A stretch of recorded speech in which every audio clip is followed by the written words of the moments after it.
Writing is one of the most important skills for PhD students, but it's also one of the biggest sources of stress. But why is this the case? Why do so many highly intelligent, hardworking people struggle when it comes to putting their work into writing? Well, there are a few obvious practical reasons. First is the sheer scale of the task. So your PhD thesis will most likely be the longest document you've ever written, and possibly the longest piece you'll write in your entire life.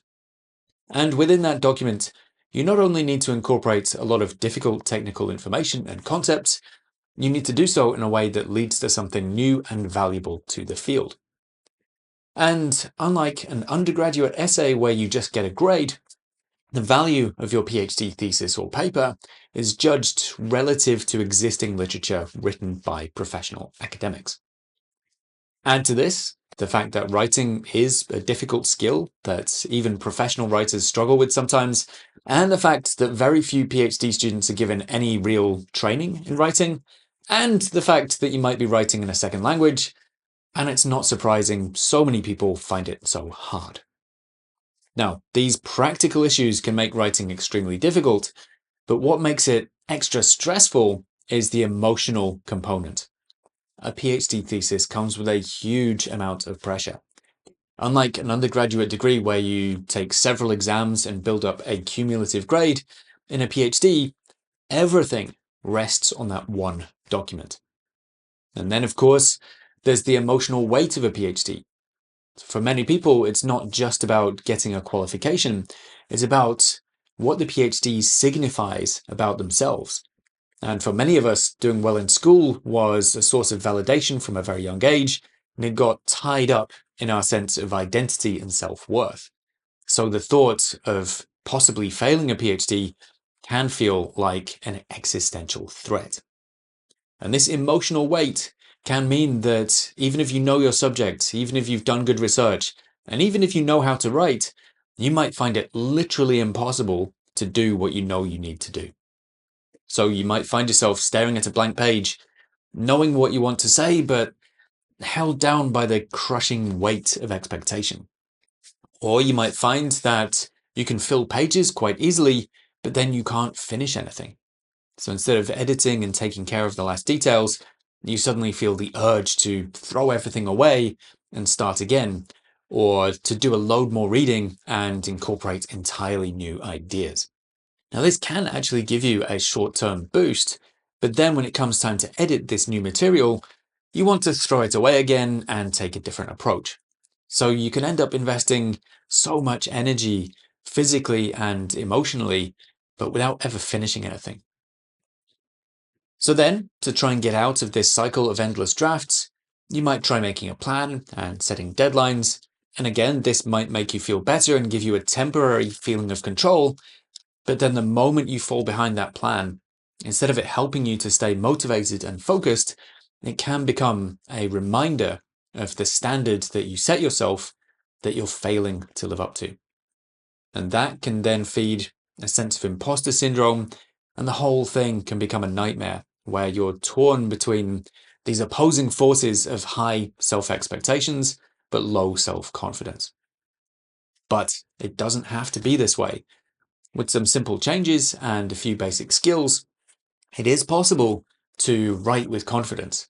It is possible to finish sections you're working on and look back on them with a feeling of pride in a job well done. And it is even possible to enjoy the process. So I started my PhD back in 2003, and one of the first things my supervisor asked me to do was to write a literature review. And as a new PhD student, I really wanted to make a good impression. I'd always got good grades on written assignments, so I decided that I was going to write the best literature review the world had ever seen. And I even thought that I might be able to get it published, and what an amazing start that would have been. So I started reading everything that I could, taking notes and trying to type them up, but I very quickly got overwhelmed by the sheer amount of material, much of which I didn't really understand. And even though I managed to write quite a lot, I was never happy with it, and I never actually finished that review. And this was the pattern that I fell into as I went about my research, where I had these constantly high expectations of what I should be able to do, but ever decreasing confidence and motivation. And this got so bad that it started to affect my mental health and other aspects of my life. And in 2006, I very nearly quit. So I basically had a minor breakdown, but this forced me to look at the way I was working and try to approach things differently. First, changing the way that I approached the research to get the results I needed, and then the way that I approached writing. Now, I knew that most other students suffered through the writing phase. And I remember hearing one story about a student who had barely slept for weeks as he was desperately trying to finish chapters as the deadline was approaching. And the poor guy was so stressed that his skin had turned grey. And the scary thing was that this seemed to be accepted as normal, or at least not that unusual, as if it was just like this rite of passage that you have to suffer through to get a PhD. But I did not want to be in that situation. And I figured that if everyone else was suffering, maybe it was because of the way they were doing it. So I looked at the way that other people approached writing and the way that I'd done it in the past and tried to think of ways to do it differently, even if that meant doing, in some cases, the exact opposite of what everyone else was doing. And it worked. So I managed to write my entire PhD thesis in just 3 months. I passed my defense with no corrections. And perhaps most importantly, I actually enjoyed the writing. I was never the best physicist, but the examiners loved my thesis, and this gave me the confidence to carry on and do postdoctoral research. And during my last postdoc, I was surrounded by PhD students who were, in many ways, much smarter and better scientists than I was. But when it came to writing, they were terrified. And so I figured maybe there was something I could do to help. So since then, I've worked with thousands of PhD students from all kinds of academic disciplines to help them develop their writing skills and confidence. And what I've seen time and time again is that just a bit of guidance and a few small changes to the way you think about and approach writing can make a massive difference. But before we get into how to write well, we need to take a look at how it's usually done and the standard writing advice that's out there. So the standard writing advice usually goes something like this. They say, don't think, just get words down on the page as quickly as you can. Don't worry about detail or structure, just get all your ideas down in the first draft, which then gives you something to work with that you can edit later. And one of the reasons why this advice is so common is that it can provide some short-term benefits. It can help you overcome the initial resistance to writing, or to overcome excessive perfectionism or overthinking. And it can also feel good to just get words down and start filling pages, and it also provides an option when you're really stuck on a section of writing. But long term, this approach can cause more problems than it solves. So the first problem with this advice is that it lacks any nuance. It just recommends going as fast as you can as a universal approach. And some people even say that you should continue to do this for as long as it takes to reach a full draft. It doesn't acknowledge that writing is a complex skill, and that while there might be times when just getting words down is appropriate, there are other times when it's much better to slow down and think. And this is because some things are easier to write about than others. So the ideas you know really well, that you've explained many times before and are confident in, are relatively quick and easy to write about. And for some of these, maybe you can just write and it will come out okay. But then there will be other ideas, no matter how good a writer you are, that are much more difficult. And these might be areas where you have less expertise or confidence, or perhaps you aren't sure how best to explain them, or how they should fit into your overall argument. Or perhaps it's a new thought that's not yet fully formed, or it might be a subtle point that requires careful phrasing. And these inevitably take a bit more time and thought. So as you write, some parts will be easy, some parts will be more difficult. But under pressure to keep getting words down at the same rate, many people panic and rush through the difficult parts, or just leave them and write about something else. And eventually, you run out of easy things to say, and all you're left with are the most difficult parts. And you then have to take care of all of these difficult sections at the end when you're under the most time pressure. And what makes this even more difficult is that you won't have practiced how to solve difficult problems in your writing, and you will have trained the habit of rushing or avoiding difficult sections. And under great stress, it's extremely difficult to learn new skills or break established habits.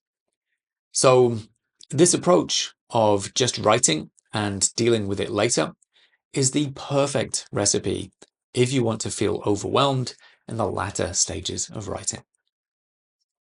So what should we do differently?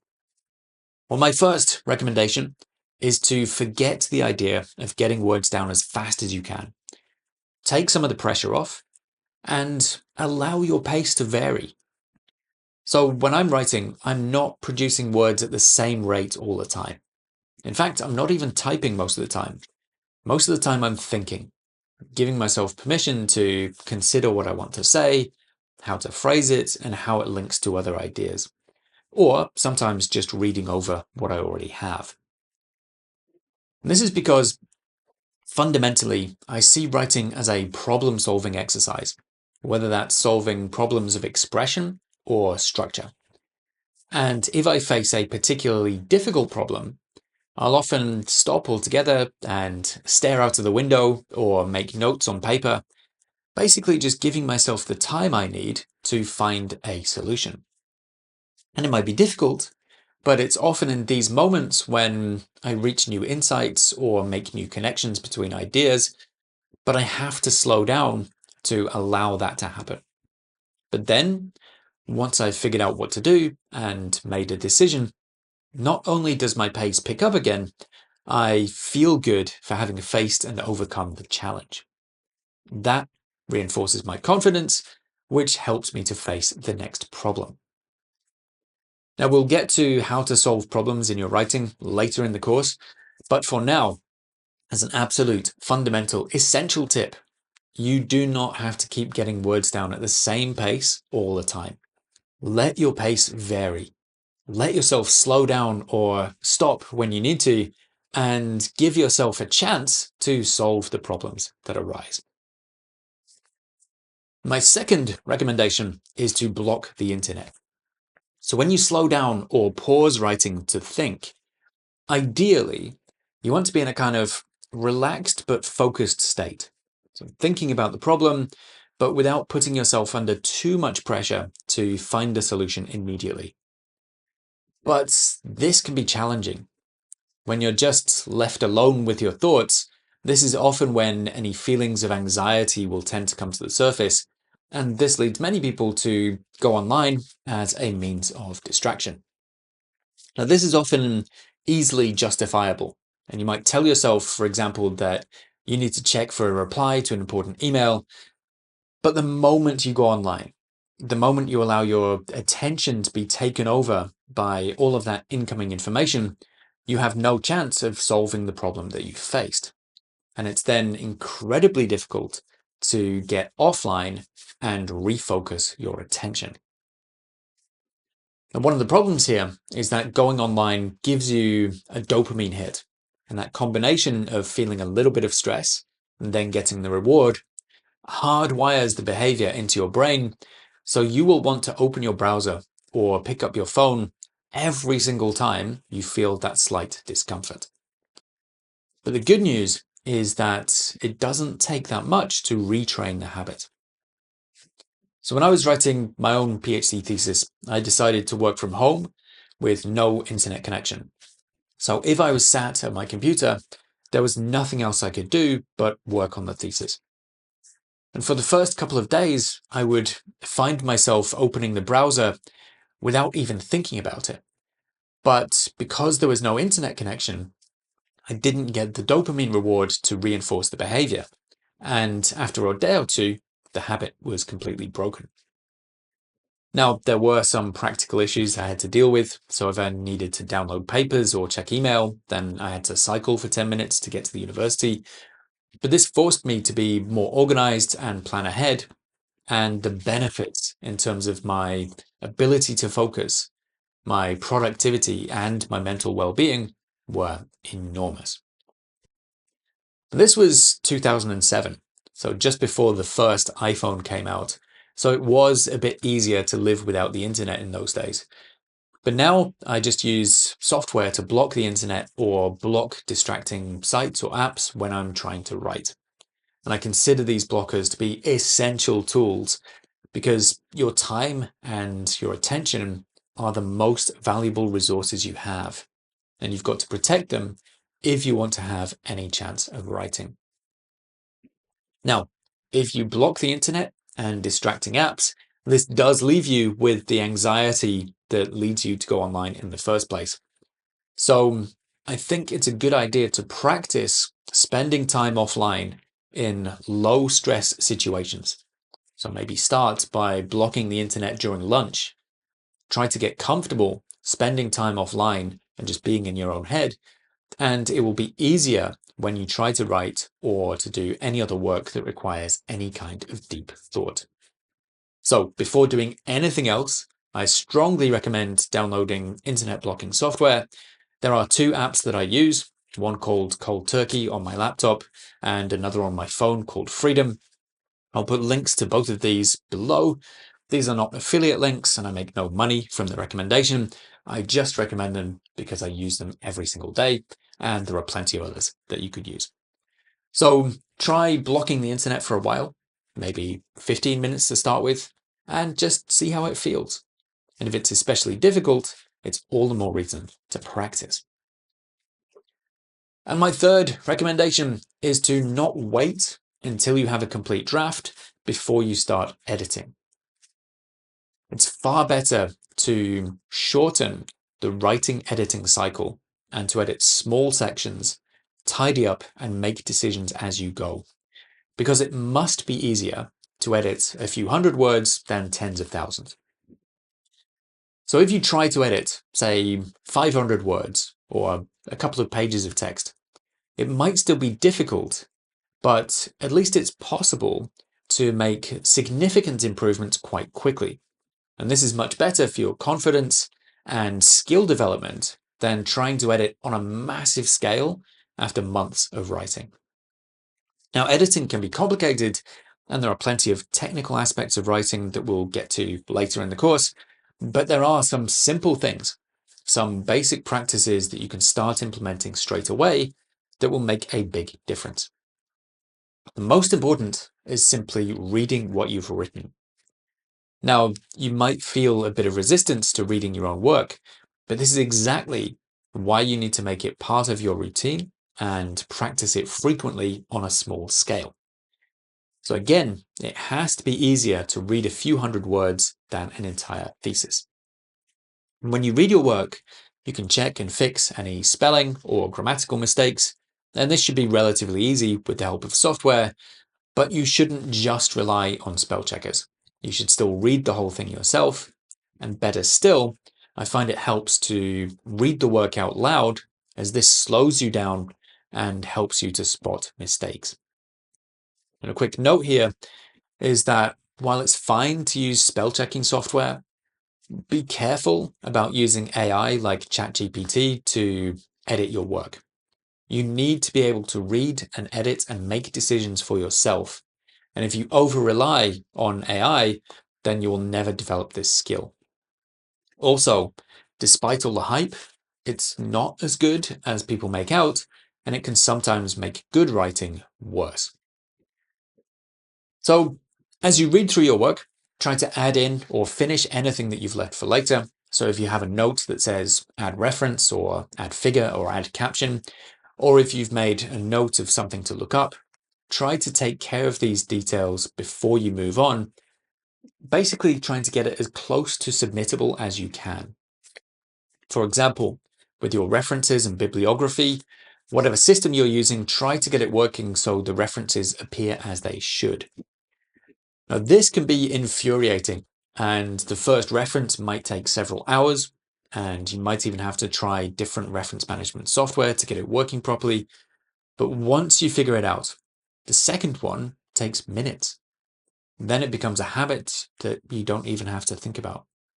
I also think that it's a good idea to set up your formatting properly, making sure your figures and captions look good and that the sections are properly numbered, etc. Now, all these might seem like small details, but they are important, and you might find that they take longer than you expect. If you leave them to the end and then have to rush to take care of them all right before the deadline, you might just not have time, and then you end up submitting something that looks sloppy and unfinished, which is probably not the impression you want to give. But if you take care of these things early and maintain the habit of tidying up as you go, you'll have much less to worry about in those final weeks before submission. And finally, taking care of these details helps to instill a sense of pride in your work, which I think is much better for sustaining confidence and motivation. So here is something you can implement straight away. So whatever you're writing, whether it's a formal piece, an email, or a text message or YouTube comment, read over it and fix anything that you notice. If you're writing in a second language and there's something you're unsure of, check it and fix it. And if you're writing a longer piece, try not to write more than a few pages before you read over it. And the more you do this, the more you practice reading and editing on a small scale, the better you will get. And if you do this regularly throughout the writing process, reading over what you have and fixing problems as you go, by the time you have a full draft, it will have already been through multiple rounds of correction, and it's likely to be much better than a draft that you've just been through once at the end. Now, whenever I talk about taking care of your work and editing as you go, people inevitably bring up the issue of perfectionism. Perfectionism is generally seen as a bad thing, but I would argue that there's nothing at all wrong with it, provided you're aiming for a well-defined and practically achievable standard. For example, if you know exactly how a figure needs to look, there is nothing wrong with investing the time and care required to get it right. And in fact, slowing down and taking care over the figure can save you time. By working out how to get it looking just right, the next time you can achieve the same result much faster by following the same process. And this is quicker than rushing through all of your figures for a first draft and then having to do them all again later. And again, it feels better to take pride in your work and look back on a job well done. I would also argue that a bit of perfectionism is necessary for certain details. The best example of this is anytime you have a sentence that begins, "The aim of this thesis or paper or chapter is," whatever it is. Whenever you have that kind of statement, you have to take time to word it carefully, because an examiner will judge everything else that follows based on your stated aims. So if these are unclear or contradictory, then nothing else will make sense. Likewise, if you make a basic assumption early in your text, it's worth taking some time to think about it or verify it. So let's say you make a statement about the literature and you just put it on the page without thinking. If you then go back to tidy up, potentially months later, and find that you were wrong, it could undermine everything else that you've written based on that assumption. Then, when you describe your methods, you need to get it right, because the exact details of your research design will affect the way a reader will judge your results. And finally, when you write your conclusions or make a key claim about what you've discovered, you've got to choose your words carefully. So a bit of perfectionism is essential, You have to take care over certain details. There's just no way around it. But perfectionism is a problem if it means you're never happy with what you've done, if you agonize over every sentence, or if you repeatedly write and delete words and never move forwards because nothing is ever good enough. And although this is often labeled as perfectionism, I think of this more as indecision, usually stemming from anxiety or a lack of confidence. So going to the other extreme and just writing as fast as you can without any care or thought isn't a solution because it's kind of the same thing. It's a way of avoiding making decisions. It might be a different approach, but the end result is the same in that nothing gets finished. But we don't have to choose between the two extremes, taking forever over every sentence or getting words down as fast as we can. Instead, we can try to find a balance, putting care and thought into the work, but also being decisive and moving forwards. And crucially, you can adjust where you sit on this scale at different times. Slowing down when you need to be meticulous, like when you're stating the aims of your research, or when you just need to take some time to think or check something before you put it on the page. But then there will be times when you need to go a bit faster. When you catch yourself being indecisive or when you have a deadline approaching, you might prioritize speed or productivity a bit more. Perhaps by setting yourself a short-term target, for example, writing 100 words in the next 30 minutes.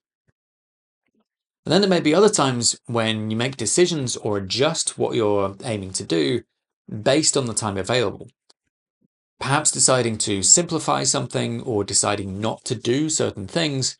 So basically compromising on the ideal for the sake of practicality.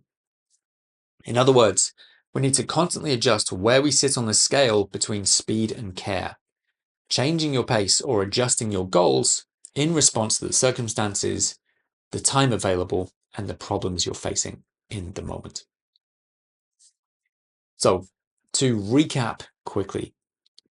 Number one, forget the idea of getting words down as fast as you can and allow your pace to vary, slowing down and giving yourself time to think when you need to. Number two, is to turn off the internet or block distracting websites so you don't distract yourself when it gets difficult. Number three is to shorten the writing editing cycle and read and tidy up your work regularly. And number four is to take care of your work. Be a bit perfectionist when you need to be, but also be decisive. Now, of course, there is more to writing than just these 4 tips. So in my writing course, we cover several basic principles and technical writing skills, and then I'll show you how to apply these to each individual chapter of your thesis. So if you want more details, just click the link in the description below.